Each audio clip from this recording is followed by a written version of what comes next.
কৃষ্ণ তাকেই আপন করে যে কৃষ্ণকে আপন ভাবে। কৃষ্ণ তাকেই ধরা দেয় যে কৃষ্ণ প্রেমে আত্মহারা। কৃষ্ণ সর্বদাই তার পাশে থাকে যে কৃষ্ণ প্রেমে সর্বদা বিভোর থাকে।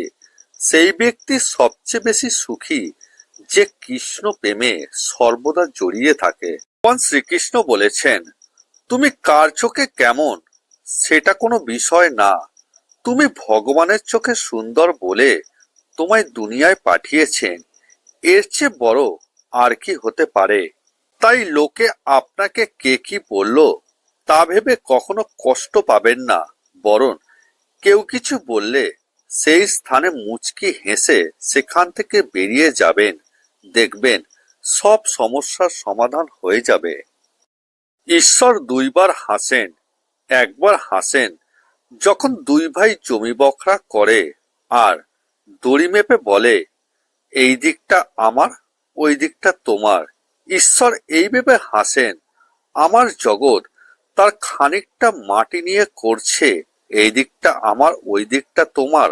ঈশ্বর আরো একবার হাসেন, ছেলের অসুখ, সংকটাপন্ন মা কাঁদছে, বৈদ্য এসে বলছে, ভয় কি মা, আমি ভালো করব।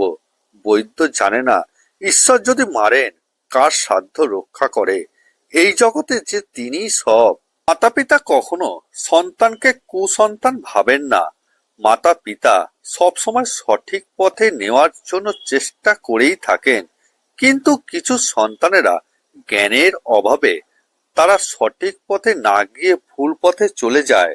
তখন সব থেকে বেশি কষ্ট হয় মাতা পিতার।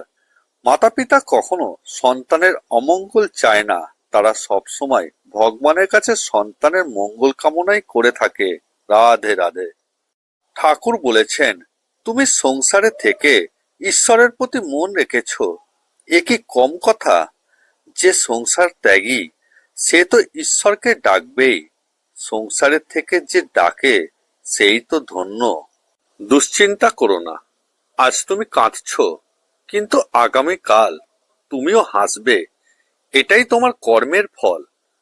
তুমি শুধু ভালো কর্ম করে যাও আর মুচকি হেসে একবার বলে যাও, হরে কৃষ্ণ।